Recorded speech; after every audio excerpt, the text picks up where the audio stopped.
This is RoundHouse, featuring Grandmaster Al DeCoscos and Grandmaster Ron Van Cliff. Talking about the things that Grandmasters just don't want to talk about and giving you a seat at the table. This is your host, Sean Harfinger, and we will see you every Friday, every week. RoundHouse. Take the hit.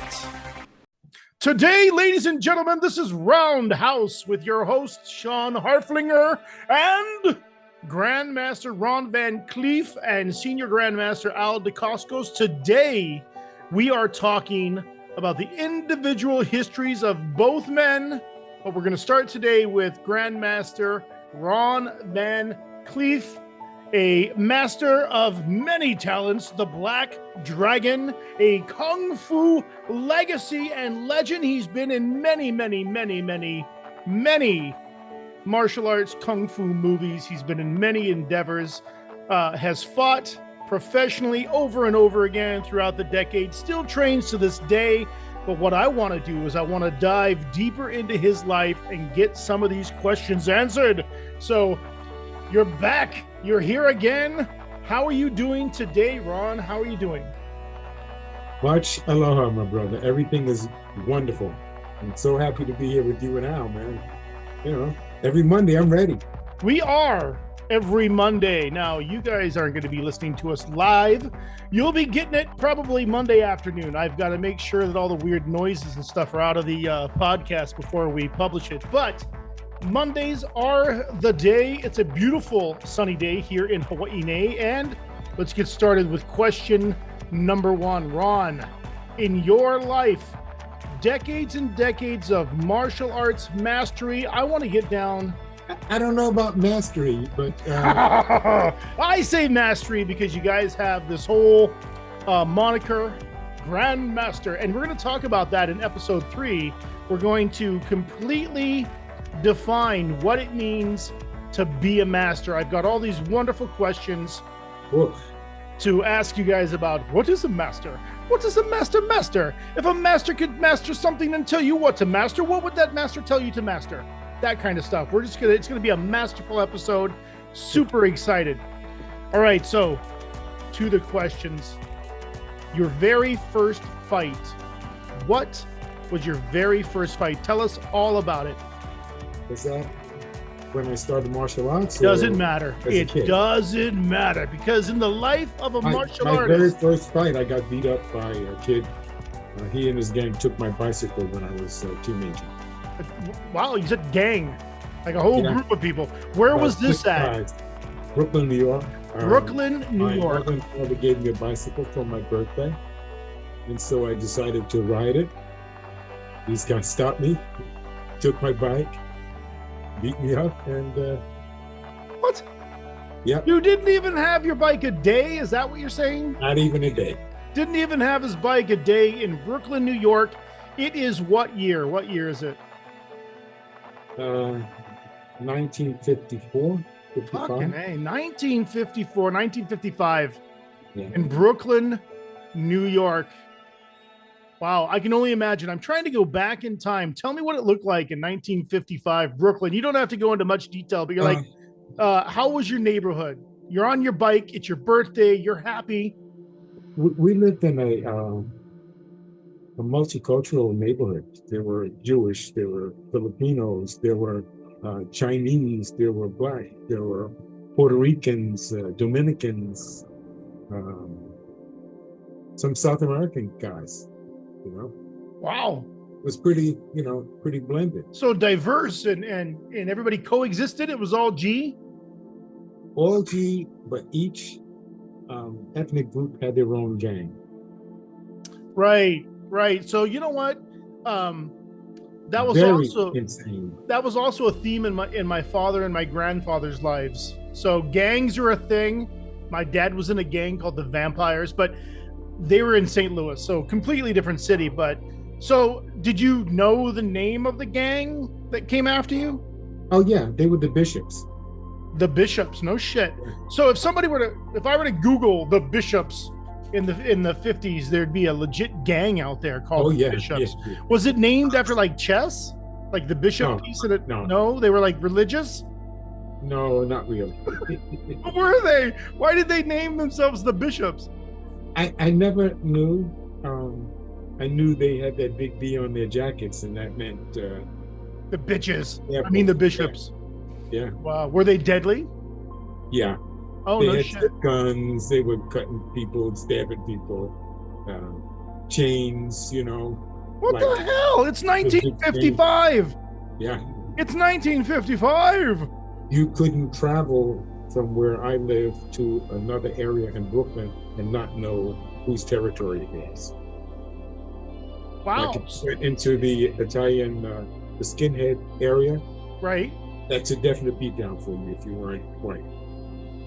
Definite beatdown. So you remember that movie in the 70s, The Warriors? Like it Warriors! was like the Warriors. Yes. Right. That movie freaked me the fuck out. And I knew that it was based in reality because, like I mentioned, my father was in a gang and there's a whole history. Were you in a gang? No. You weren't. Many of my friends were. My friend Jose Cordero, he was the war counselor for this Puerto Rican gang in Williamsburg. Did you say the war counselor? Yes. Because they went to war. They had gang wars Yes. in 1955, Oh yeah. Brooklyn, New York. What the fuck? Yeah. I was going to boys' high school with him, and I was sort of sweet on his sister. When I would go visit him, wow. Until they found out that he and I were connected and we were friends, I almost had to fight every time I went there. That's nuts. Yeah, and we Because were both on the swimming team. That's nuts because in my mind, I'm not picturing gangland, but you know it, it's a thing, but you just don't picture it. You're thinking, oh, 1950s New York. It's Macy's and big ass Christmas trees and fun ass Studebakers and shit. And You know what I mean? Lots of biker gangs. Well, yeah, that was a thing after Lots World War of II, biker. right? Wow. Hell's Angels and biker gangs, Yeah. right? I was in Marine Corps with one of the presidents of the Hells Angels. Isn't that crazy? Isn't that crazy? It was super popular. I grew up around biker gangs because my dad was hanging around bikers all the time, right? So I don't have these, sparkly, awesome memories. I actually watched all these bikers do terrible crap, and so I wasn't impressed as a child. So I'm against bikers. They were very crude. Yeah, they were rude and crude and lots of drugs and weird open violence and sex and shit. It was back in the 70s and 80s, right? So I don't know how bikers act today, but when I grew up around these guys, it was pretty nasty. These guys were like tyrants. They'd come on the street and park 35, 40 bikes. Fuck the cars. You couldn't even park there. I mean, these guys were, and if you did park there, you had no tires and no wheels on that car. They would strip it down. Did you run into any bikers when you were a cop in New York? Only a couple. I was a transit cop. I was a subway cop. So subway cop. Most of my action was on the what was called train patrol from 8 p.m. to 4 a.m. Oh, that must have been crazy doing the Coney Island graveyard to the shift. Bronx. From Coney Island to the Bronx. Unbelievable. We're changing quick. We got to get back to that fight. Okay, so I would love to hear about your down and dirty adventures in the fucking subway and graveyard shift. That's a whole conversation. I only shot one guy. I know you. And the whole time I was You still. talked about that last time. All right, so you're a teenager. It's your birthday. You got your bike. You're riding your bike in Brooklyn, New York. It's around 1955, and the Bishops. It's the Bishops who stole your bike. Yeah. The Bishops decide to steal your bike. What did that look like? Do you remember the details of the robbery? Yo, Ron. I stop my bike. They surround me. They called you out by name. It was like their neighbor. That's my Hey, bike. Ron! That's my bike. Mush me in the face. Motherfuckers. That's terrible. And with 8 or 9 people, you don't stand a chance. Right. I had recently started martial arts with Moses Powell at the St. John's Community Center. Mm-hmm. And I knew that I didn't know enough to do anything. Right. You knew One that you person. didn't know enough. And anyway, Yeah, yeah, even if you are a, Star Spangled Ninja, 8 or 9 guys, yeah. that's rough. 5 straight razors, so, Ah! yeah, these guys were not jokes, Right. Yeah. No one's waiting like on the movies for you to have an opening. They just all gonna mob you and stab you 40 I've times. seen so many guys get beat downs when I was a kid. That was one of the main reasons, besides my brother was a bully. He's the reason I started martial arts. You mentioned your brother in Younger several of our brother, conversations. A very tough guy, you say. Pete. Pete, Yeah, he was 6 foot tall at 15. 6 foot at 15. How much did Pete weigh? Like about 165. All right, But good. he was really tough. We fought Dense. many times as a kid. He always beat me up, you know. How And much older is Pete than you? 1 year younger. Oh, he's 1 year younger than you. He was your Yeah. little bigger brother. Yeah. The little bigger, I can't even say that fast. The little bigger brother. He was very streetwise, like they played craps and did all kinds of stuff. Oh, so he was getting experience. So He had a had kid when he was 16 years old. He had a kid when he was a kid Yeah. at 16 years old. He knocked up this young girl in the projects. Ooh, crazy. That'll make you wake up quick. Who helped raise that kid? He did until he went into the army. No He went shit. to the army and he was killed in 1966 in Vietnam. He was 22 when he died. So the son was probably 8 his already. kid was about 7 or 8 years old. Yes. Wow. The last time I saw them, his not wife but girlfriend, baby's mama. Yeah. Yeah. The last time I saw them was in 1966 at the funeral for my brother. That's it. And you haven't had any word with your nephew and the baby's mama since. Lost complete contact. It's like an unsolved mystery show. Isn't that crazy? Yeah, that is crazy how people just get estranged and move apart. And you never know nothing ever again. That's fucking nuts. What do you I want ran out into of one that? of Pete's girlfriends on Facebook 2 months ago. You ran into one of Pete's girlfriends on He Facebook posted 2 a months picture ago. of him on his birthday, June 9th, right? Right. I said, who the hell is this? And I found out who she was. She lived across the street from me when I was 12 years old. Wow. Wow. Unbelievable, right? So you live in a rough neighborhood in Brooklyn. Your brother's a rough brother. Tough. He's tough. Tough love. You got all this stuff going on. Your first fight happens on your birthday. And so this whole nature versus nurture thing, this whole nature that you're living in, that is what got you into the martial arts. And you didn't say it loud enough earlier, but it was Moses who? Moses Powell was my first teacher. Moses Powell was your first teacher. Traditional jiu-jitsu practitioner. Old school jiu-jitsu if it was back in the 50s. Old school from Professor Visitacion, Filipino arts, jiu-jitsu. He was an amazing man. He was like Superman or Batman to me. Right. He did all this stuff. He could levitate. You would never think. Right. No, I know.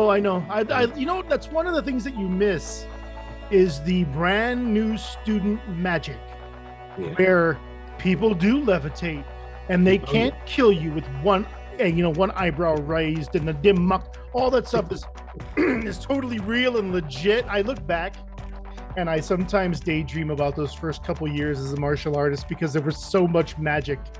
Oh, I was so amazed at the St. John's Community Center. Not only did I study with Moses Powell, who was my first, but he introduced me to Ronald Duncan, which was the man that brought ninjutsu to America. Ronald Duncan. The founder of modern ninjutsu. Ninjutsu. Between those two, they made me a crazy person. I was addicted. I went every day, until I went in the Marine Corps. Right. And I trained with these guys to get myself ready to go in the Marine Corps, but that was my goal. I wanted to be a Marine since I saw Sansa Iwo Jima, John Wayne Classic, Right. 1947. You know, I always thought it was odd when you sign up for the Marines. They tell you what to expect. You're going to be running. You're going to be doing all this crap. Yeah. And I would look at some of the other recruits, the pre-recruits. We all know when we're leaving. None of these people were working out. I was out running. I was preparing. I was getting ready because they told me to. Right? I was like, oh, I should probably prepare for boot camp. I did it 3 years straight before. You did 3 years of pre-prep. 3 years of pre-prep. I wasn't sure. Help me. It didn't help me. I mean, I won the push-up record in 1960 at Paris Island. 237 push-ups in 3 minutes. Wow. 237 push-ups. 1911 A1, 45 against my forehead. My drill instructor said, nigga, if you stop, I'm blowing your fucking brains out. Wow. So I won the record for my battalion. And it was pretty cool. It was pretty cool. That's pretty impressive. 237 push-ups in 3 minutes. That's impressive. That's fast. I was 17 years old. You were 17 years old. I turned 18 in boot camp. So what were you weighing then when you joined Marine Corps boot camp? About 175, 180. Did you gain any weight in boot camp? I was very muscular. I was a gymnast in high school and junior high school, swim team and gymnastics. So high bar, parallel bars, that stuff. So I was muscularly very fit. I wasn't fit enough for boot camp because it was hard. How crazy boot camp was. Right. In 1960, I thought it was my name. Right. And I thought it was my name. Coon was my name because I never got referred to by anything else. No one in boot camp ever called me by my first name. They didn't call you recruit. They didn't call you nothing. They just called you shit and fuck with you. Skipper, scumbag, the whole, No, I know it. I talk about, okay, so. They were allowed to beat you up then. Exactly. And I expected all this. I came from an abusive house, so boot camp wasn't a big surprise to me. One thing was a shock for me. One thing that I appreciate about boot camp is the comedy value of some of the bitch out sessions and just getting berated. I remember there was a short guy in front of me, and he got caught looking off into the fucking the field or whatever, and they came up. Are you trying to evaluate that land? Are you a fucking real estate agent? You looking for fucking opportunities? And so the rest of boot camp, they were fucking calling him a real estate agent and fucking with him. Hey, agent short fuck, get over here. I need you to fucking evaluate this land and give me an appraisal. Oh, shit. They never left him alone. I thought it was fucking hilarious. They called me pretty boy. I don't know what the fuck that was about. But anyway, I thought that shit was hilarious. Now, some of it was rough and harsh, you know what I mean? But I saw that there was a purpose behind it. But, comedians. I don't regret boot camp. Even though it was probably the hardest thing I had ever done up until that time in my life. Right. I ran away from home and joined the Marine Corps. I signed my mother and father's signatures. That is a very common story. Before they knew where I was in boot camp saying, please save me. I've heard that story in your era. You guys got away with murder back then because one of my gunnies joined at 15 and did the exact same thing. He ran away from home and lied and was able to get into the Marines at 15. And then by the time the Marine Corps found out his true age, it was too fucking late. He had been in the Corps for a couple of years. And you're just like, none of that could happen when I joined. They had everything on lockdown. They knew exactly who the fuck you were. But so we've got your first fight. We've got but I met Little John Davis. Little John Davis. He was Moses Powell's number one, who took me under his wing. All right. So you've got. I just spoke to him last week. He's still around. Where's he at? Still a bad motherfucker. He's in Florida. He's in Florida being a bad motherfucker. Little what? What's his name? Little John Davis. Little John Davis. Why did they call him Little John? Is he one of those big dudes? From Robin Hood. Yes. Oh, okay. So he is a big dude. They called him Little John because he's big. And he was Moses Powell's number one. What was it like being in a kung fu school back then in the 60s? It wasn't kung fu, it was jujitsu. Jiu-jitsu, sorry. Jiu-jitsu and Shotokan karate. So two hard styles. Two It was Japanese two hard styles styles. blended into one. Moses had a teacher, his name was Grandmaster Florendo Visitacion, and he was a Filipino master of Jiu-Jitsu. His art was called V-Jitsu. V-Jitsu. V-E-E. Was there any eskrima or any Oh yeah, knives? yeah. Once you said Filipino, you're like, stick. You know, all of that. And right. He, an amazing man. He lived until like 99 years old. Can you believe that? Damn. And he's still teaching. Filipinos get the lifeblood, though. They live forever. Filipinos age really well. I'm watching in real time. You too, you've been around. You've lived Hawaii for a while. My wife is Hawaiian Filipino. My mother-in-law, all those guys Filipino. Mm-hmm. They age really well. Slowly. They age very slowly.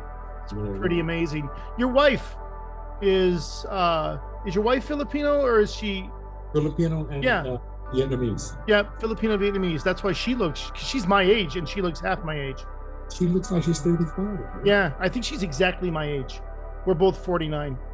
48. Oh, 48. Sorry, I didn't mean to put the age out there. Sorry. But yeah, she looks half my age. Anyway, Filipinos can live forever. All right, so your first fight... I'm studying with Duncan and Moses Powell. Ronald Duncan was a Marine. He was another person that molded me so that I was psychologically ready to go to Paris Island. Oh, wait. Look who's here. Hacha! Is that the Senior Grandmaster? Yep, Senior Grandmaster showed up, but we're on to your second fight. So your first fight, I don't think that was a fight. You were robbed. And your second fight now. What's your second fight about? My brother used to beat me up all the time.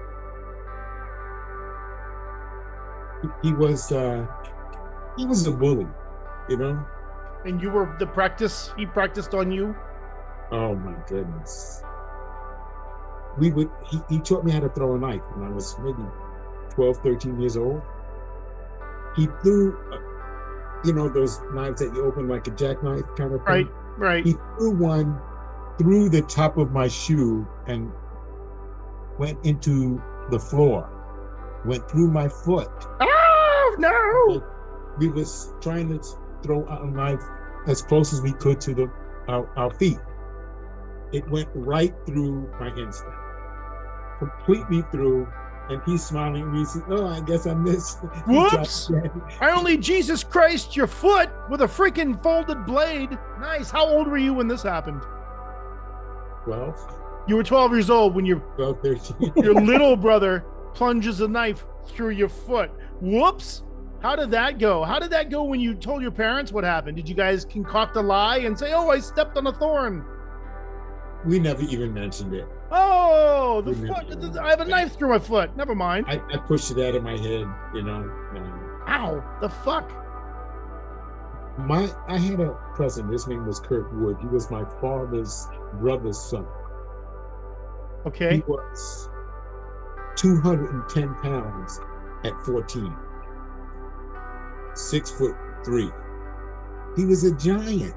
He was the biggest bully. I was afraid of him. I was terrified of him when I was young. One day he gave me a beat down, right? My brother Pete, who was smaller than me, beat him up so bad.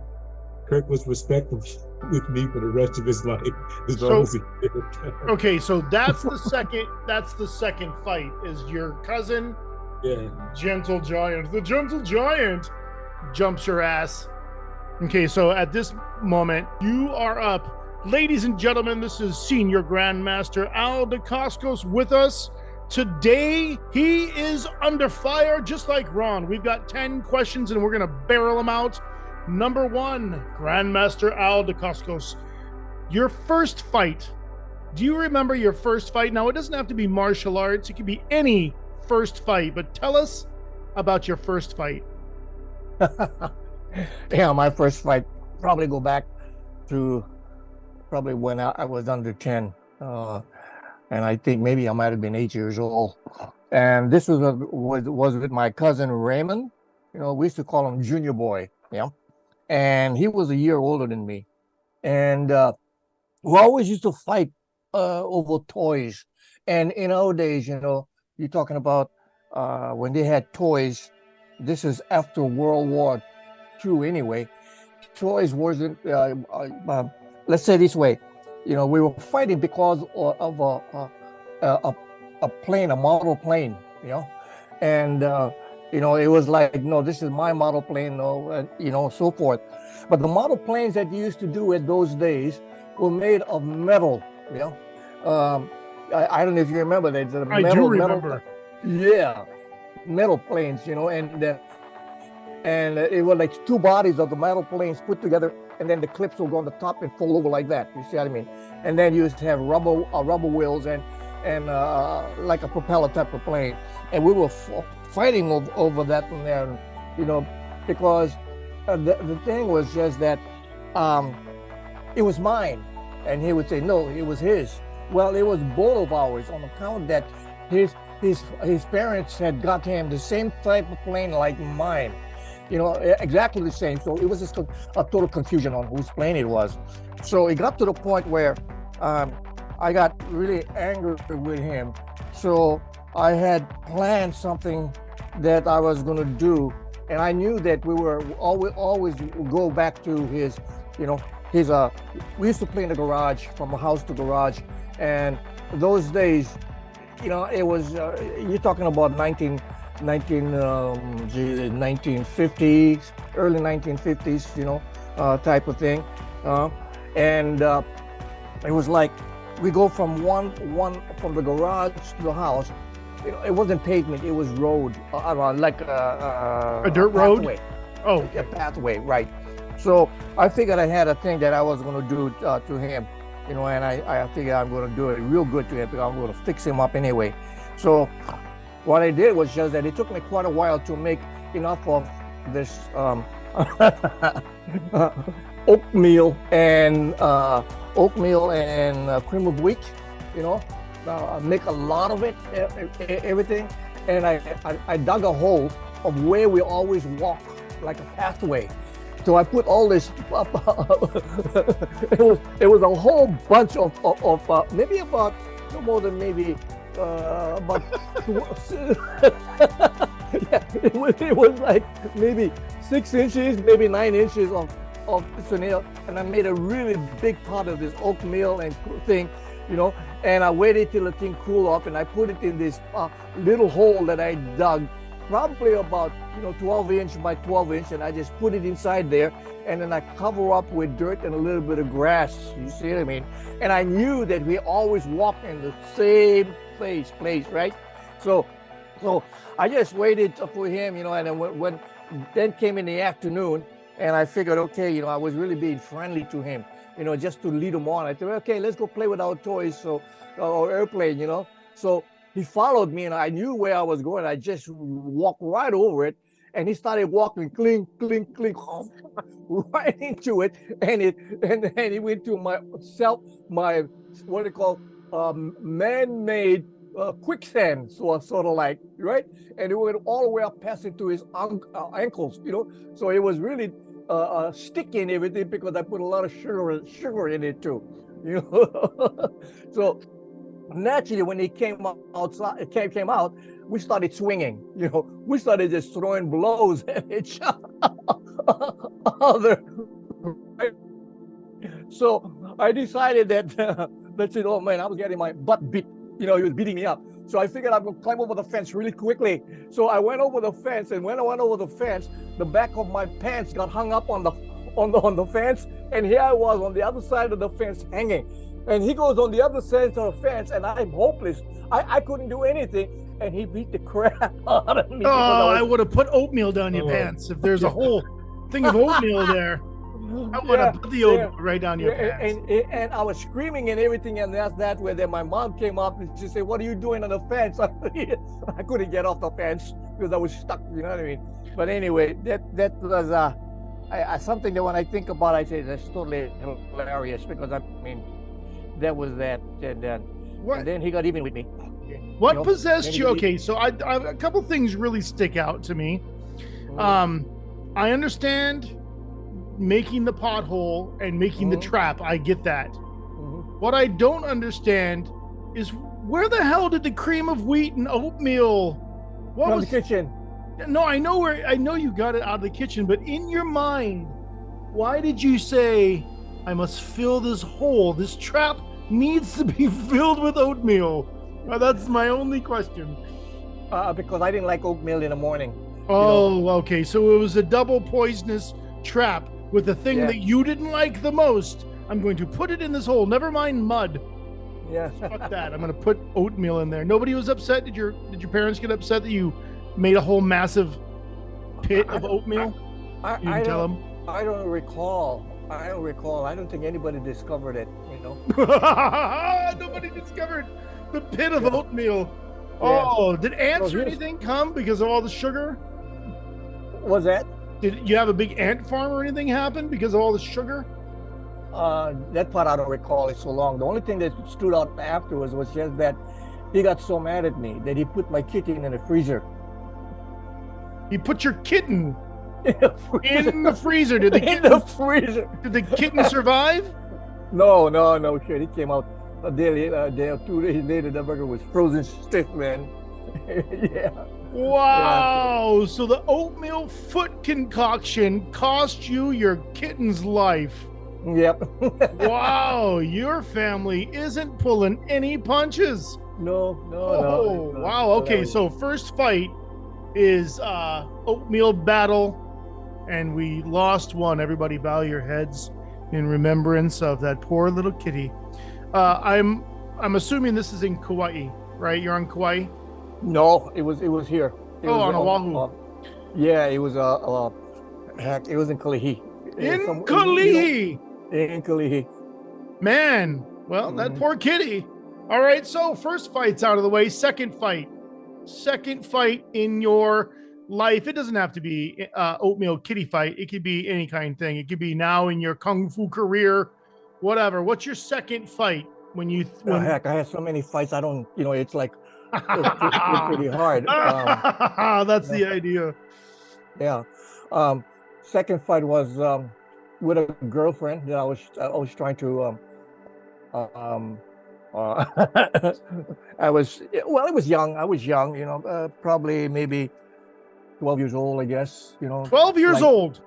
Yeah, it was like with women already at 12. Yeah, so, I mean, 12 years old, 11 years old. I think she was going through puberty or whatever, but we were playing hide and seek. You know the kind of hide and seek when you play the kind of in the camp. And this was back in Kauai, and we're playing hide and seek, and then and what had happened was I actually started to fight with her because I really got pissed off with her, and because we were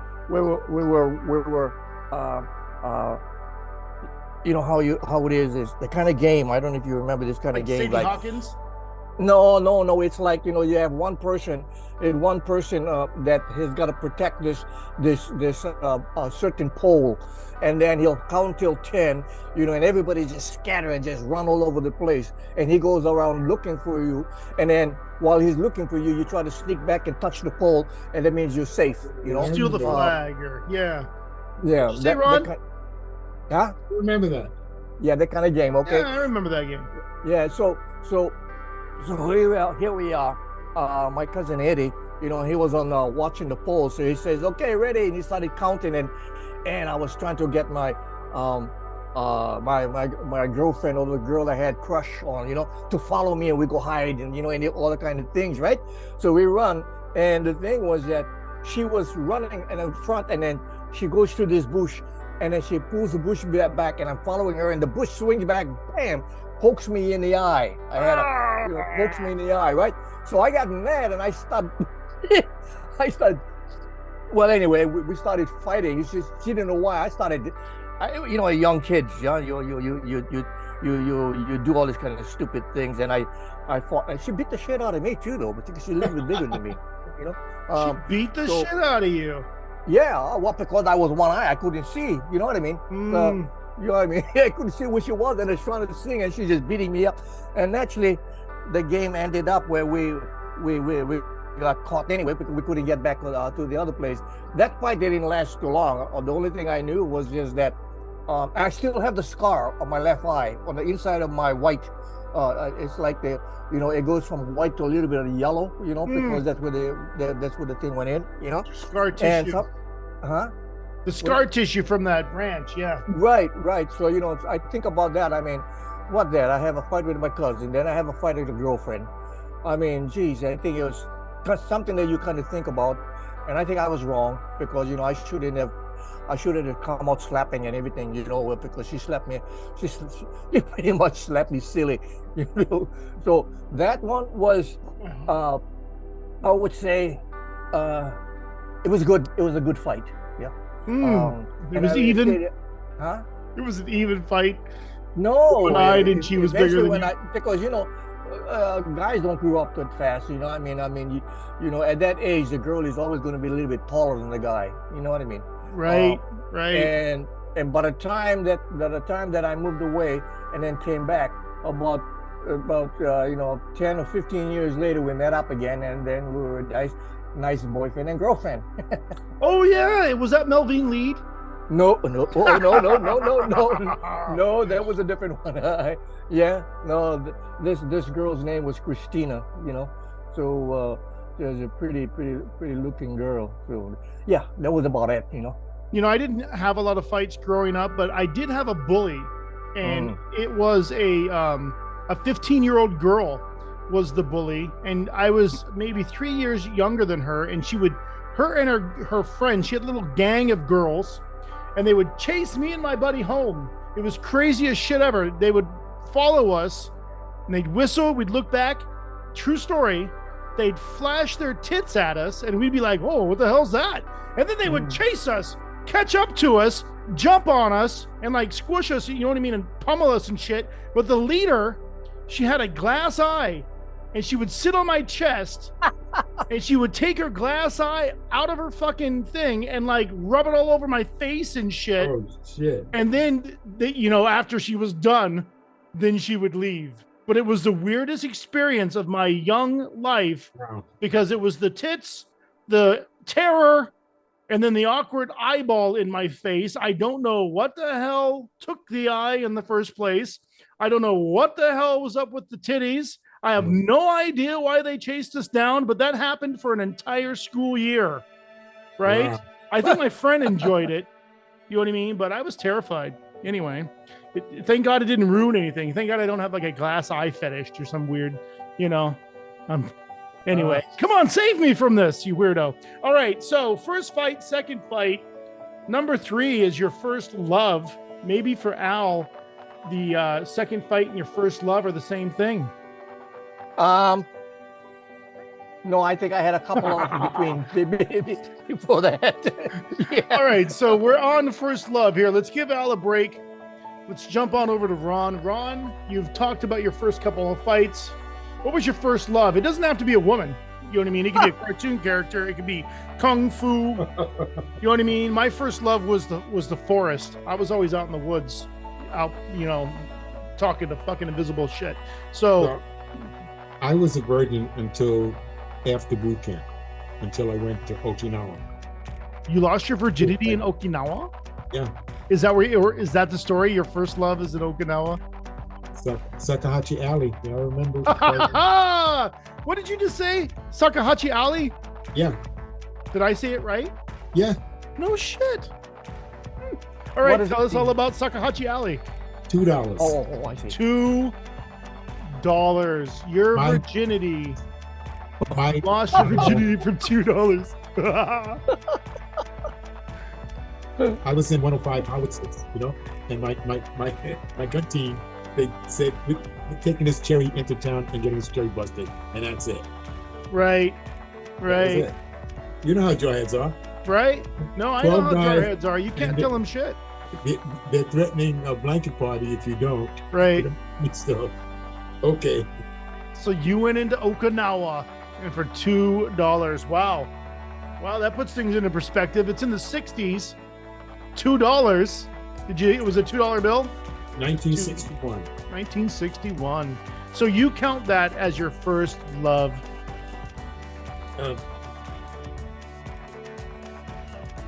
You could say that my first love really was gymnastics. You know? It was gymnastics, right? Yeah. Okay, so earlier you brought that up. Bodybuilding. Yeah. You were like, okay, bodybuilding. What an exciting time to be in bodybuilding, because that was, what was that? Jack LaLanne? Was that? Well, even pre-Jack LaLanne, there was a man. His name was Dan Laurie, maybe 5'7" Italian guy.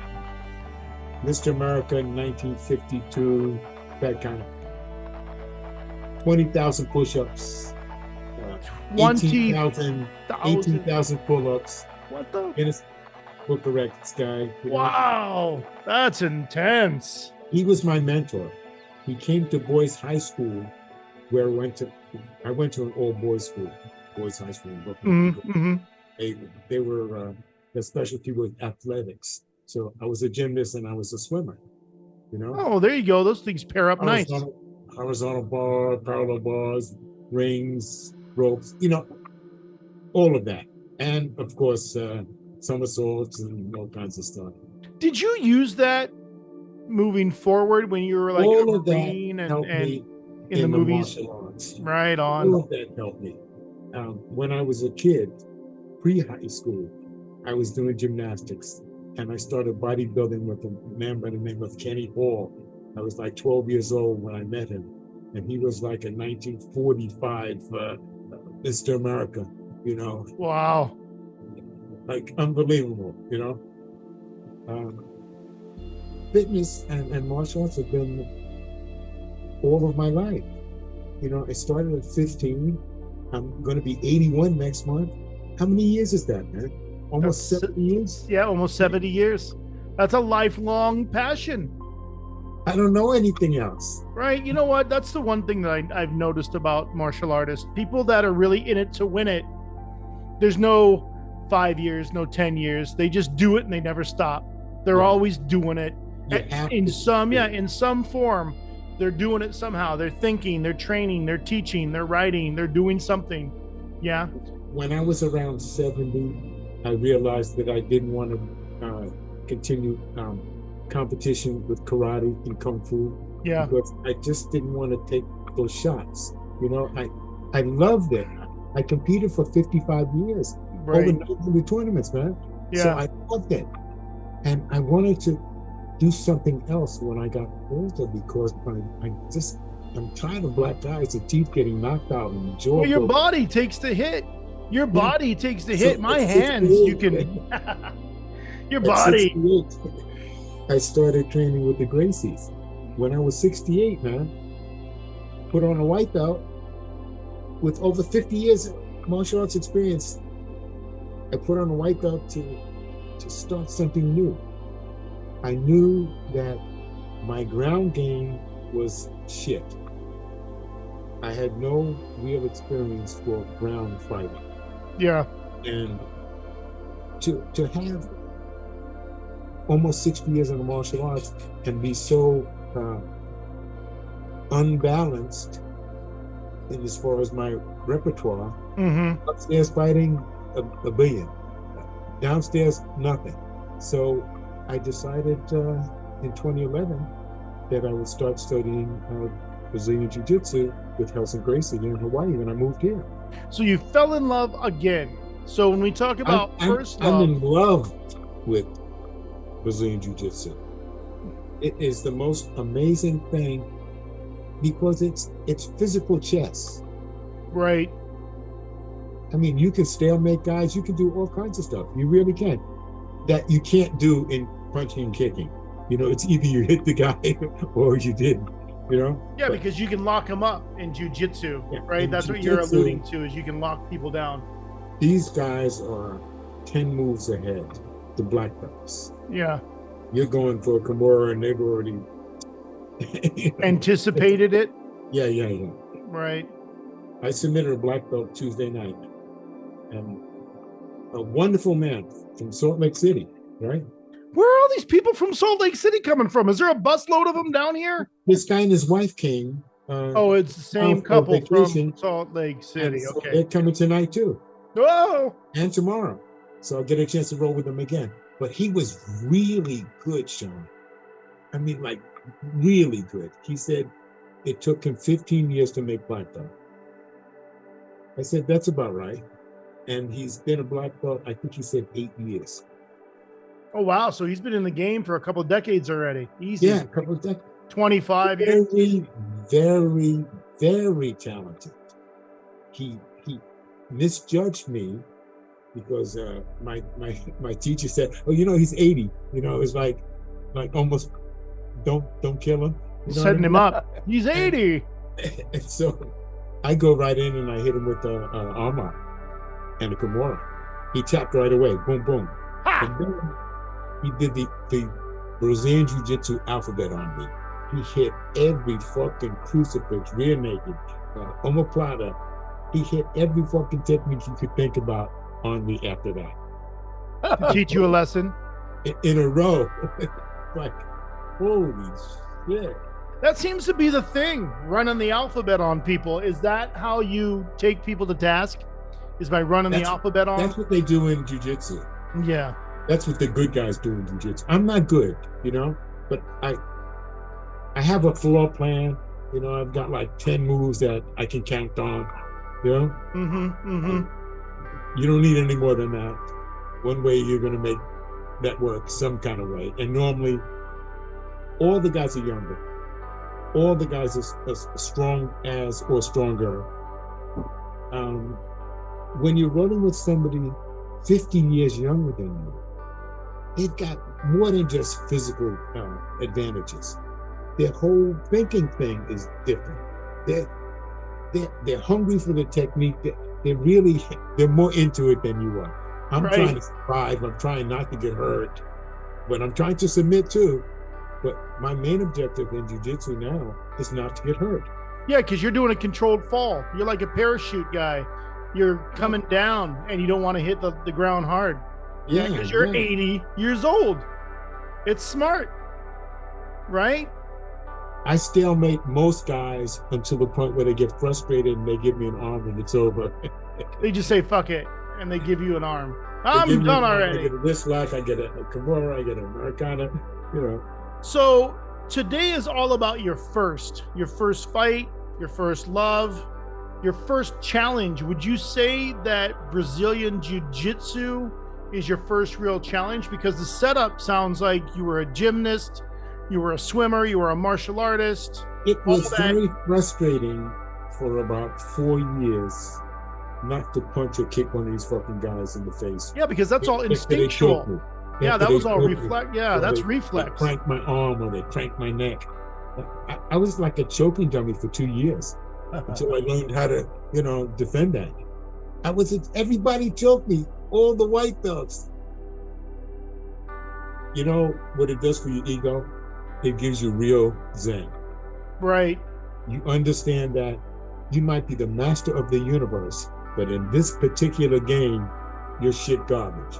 Right. Which I was told I was in the Marine Corps. Ha! Were they still saying that shit dirt garbage? Okay, so I was lucky. I went through the Corps before the politically correct bullshit hit. So that storm was on the horizon. One of the main reasons why I didn't continue my service, because they still beat guys, right? Oh fuck yeah. Yeah, they were pissing on you, hitting you with shit, hitting you with other people's shit, popping zits on your face. It was fucking it was, they couldn't keep their fucking hands off of you. And they had to kick you in the nuts a lot. I don't understand what that was about, but lots of nut shots. Anyway, nut shots and more nut shots. I think, like I said, they were preparing you for the harshness of combat. But yeah, that's all changed. You talk to guys in the service today, I don't think anybody's getting kicked in the nuts or spit on or punched in the face. Right? So as a martial artist, that's one of the things that we fall in love with, right? Is the physicality and the fucking testing and the challenges and the, you say that, humble pie was fed to you for 2 years as a white belt. I was a white belt 4 years, But for the first 2 years, I was just a choking dummy. It took me 2 years to be able to defend the choke. 3 years to defend a choke. So you could say that that was a legit challenge getting into jiu-jitsu. Oh, yes. Right. So at 68, right? You said you started training again at 68. Yeah. So at 68, you're hit with a big ass challenge in the martial arts, something that you've mastered already. Well, not mastered, but you're damn good at it. And here you are, choked out by white belts. That I have a good understanding of. Yeah. But jiu-jitsu is so different. You know, you start standing up where I know I kick you right in the nuts or I punch you right in the face, you know, that kind of thing. Mm-hmm. They close the gap and take you down. It's just that simple. That's the whole thing.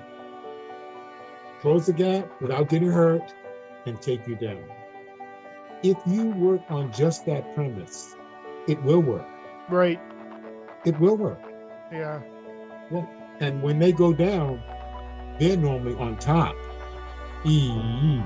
Bad news if you don't know how to, you know? You will get lots first of love. First love, first fight, second fight, the first challenge, the first lesson that stuck.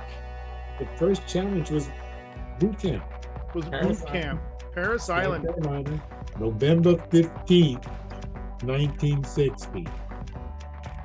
Was the wake-up call. Had they already painted the yellow steps, the yellow feet on the... No.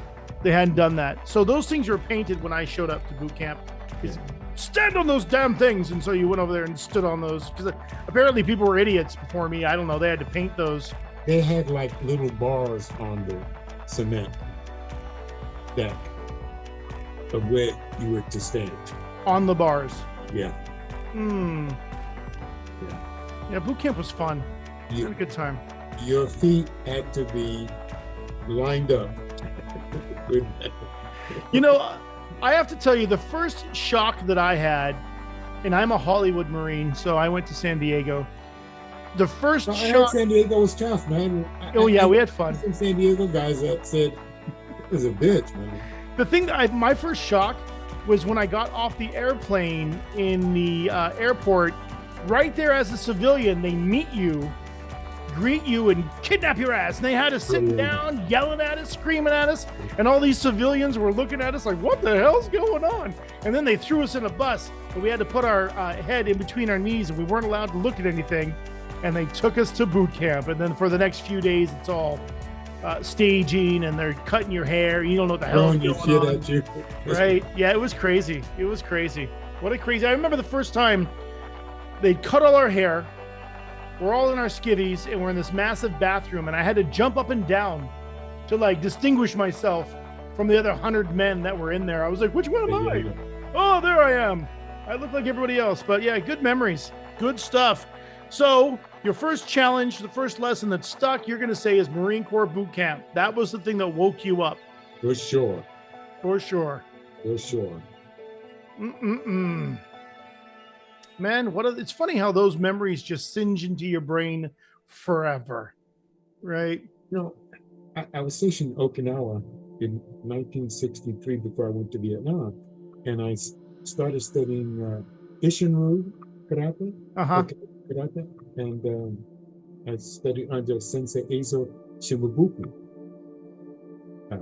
Shorinryu, and he was a real interesting man. He was like 5'3" and could jump 5'3", 5 foot, vertical jump 5 foot from the standstill, just up, you know. Yeah. Bricks, cinder blocks, all that stuff. Really talented with Tangpa, bow, sai, that kind of stuff. Very talented. I met, what's his name? Ken Norton. Remember Ken Norton, the boxer? Ken Norton, the boxer. Yeah. He was also in the Marine Corps. I was kicking the heavy bag in the gym one day, and he came over and chewed me out for using the heavy bag to kick on. What were you supposed to kick? No one was supposed to kick a heavy bag. It was only to be punched. No.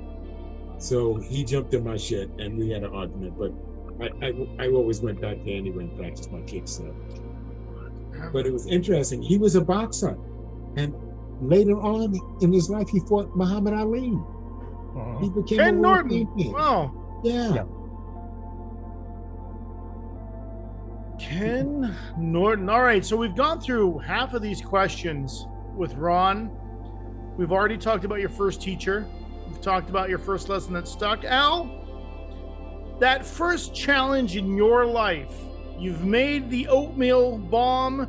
You've gotten in fights already. You've met your girlfriend. You've had a love. Your first challenge, what was your first real challenge in life? High school, getting into the Army Reserve ROTC program. The ROTC program in high school was your first challenge. How so? Well, it was more disciplinary. You know, my father had passed away, so you know it was like I was the man of the house. But in the same token, too, you know, there was high school, and getting to learn a little bit more discipline, you know, and when I got into that from there, I mean, it wasn't like what you guys went through, like, you know, the Marine Corps and everything else that way. But for a kid, you know, getting into the ROTC program over at Farrington High School, you know, it was like a challenge because we never had that kind of thing, you know. I mean, those times you had the M1 you carried, it was pretty much, it was big, you know, big rifle, and you know, having your hair short and then having to have your uniform crisp and then with a lot of starch and everything else that way, everything doing that on your own. So it was a learning process because at that time it was just the beginning of the Vietnam War, you know, or they were going into Laos and Cambodia before that. But yeah, and you know, the thing was just that I wanted to be a fighter pilot, you know, Air Force fighter pilot, but going into the ROTC program, that was mandatory in high school, and I wish they kept that. I wish they had that all in Hawaii, Right. because that would have been something where kids would have been a little bit more disciplined and a little bit more with respect. So, but nevertheless, you know, getting into the ROTC program was a real challenge for me because I didn't know how to iron. I had to iron my own clothes. I had to do a lot of things, and even during that time, you know, it wasn't as like what you guys were doing. But even if we had it, you know, ROTC program was every day for the freshmen, you know, freshmen and sophomores there. So you know, it was just like trying to behave in things that way. But I found it a challenging because it gave me an opportunity to see what the military, you know, was going to be like, you know, sort of like give me a good idea on it, and I excelled in it because by the time I got to be my junior year, I was the captain of the only drill company in the United States, and at that time you had 3 platoons, you know, 3 or 4 platoons, but all of them were all drill company, and that was good. By the time I got to senior, I ended up being as a group commander, as a lieutenant colonel in it. Wow. And that was sort of like going to make my decision whether I go into the military or not. And at that time, you know, a lot of people were getting drafted in the military because the Vietnam War was really being heated up and everything else that way. Luckily, it wasn't my time to go because I know that the 12 people that from my unit that went into the drafting program over there, only one person came back after the war, you know. So I don't know where I would have been had I been drafted at that time. But that was really challenging time for me because I was trying to do the very best, and I did the best. Going up to from junior all the way to senior, and ended up as a lieutenant colonel for that. So challenging as it was, that this is where I began to start learning leadership and vocal, and all that stuff. And it was a program that was good for me, and it was a real good challenge for me because then I also had a lot of fights also because being a junior, and I was when I was in my second year, I was a lieutenant, and then went up to a captain.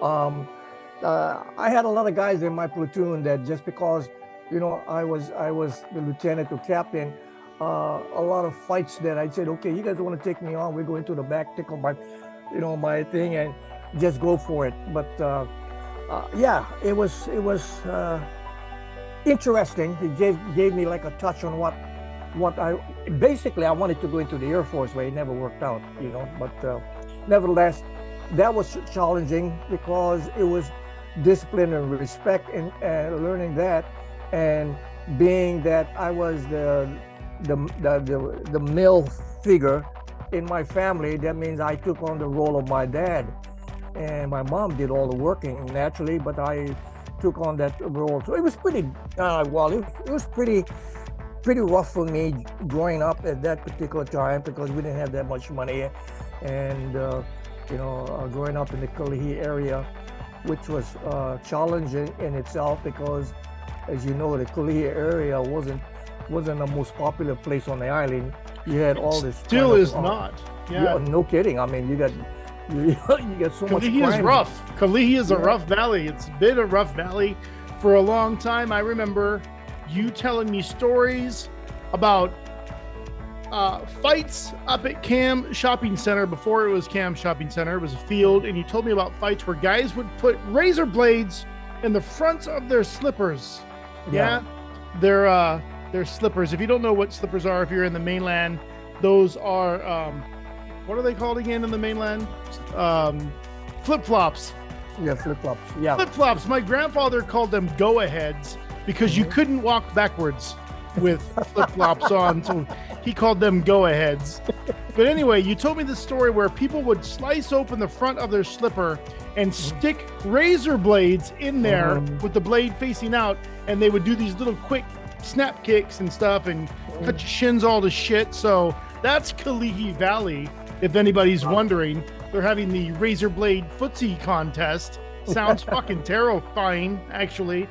But nothing's changed. Kalihi is still a rough neighborhood. Yeah. Yep. You're just outside of Kalihi now, right? Just outside of Kalihi. Well, it hasn't changed much. Yeah, it hasn't. People are getting shot in Kalihi. Yep. So, the ROTC back then was legit because they were prepping people for the military, right? So I'm not sure how the ROTC is working today, but I had some friends that were in the junior ROTC, and what was the other one? Where they teach you how to fly, the CAP. Oh, CAP. Yeah, the Civil Air Patrol. Yeah, I was in the Civil Air Patrol for a little bit because I wanted to be a pilot. Yeah. So it's good stuff. Good stuff. Those programs for young men and women are good because they give you an introduction to discipline. They tell you, put your pants on straight, right? This is a belt. This is a washcloth. Wash your face. Talk to me and look at me at the same time, right? Don't interrupt me. All that stuff is good because you don't really learn that sometimes as a civilian, right? So that military way of doing stuff is good. And I think you're right. I think some sort of mandatory service should be out there for every citizen, every American, everybody out there, just to get a taste of what it means. Reality. Shut the fuck up. Yeah, just shut the fuck up for a minute and listen. Have somebody tell you to shut the fuck up. We've been at this for over an hour, right? We're getting good at this shit, huh? And that, everybody, is a wrap for episode 2. We want to thank you so much for joining us today. on RoundHouse. Stay tuned for episode 3, where we talk about what is a master? How do you become a master? What do you master when you're a master? And what does a master master anyways? Then, episode 4, Bruce Lee and Richard Pryor. Stay tuned for that one. That one's going to be a riot. Join us next time at RoundHouse.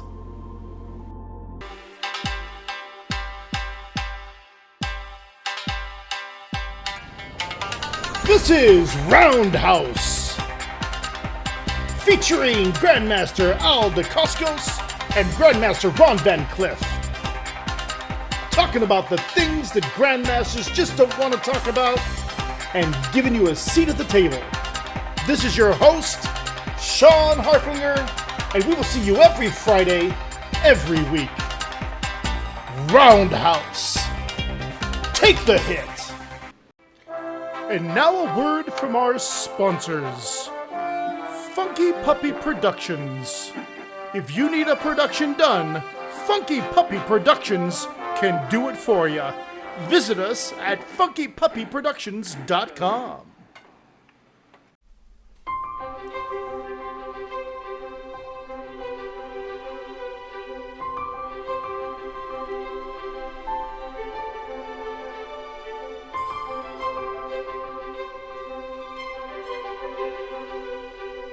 Aloha, I'm Senior Grandmaster Al DeCoscos. I'd like to invite you to join us to get to know the International Kajukenbo Association. The IKA is a worldwide organization that champions integrity, knowledge, and accountability. Unity is our mission. Join us.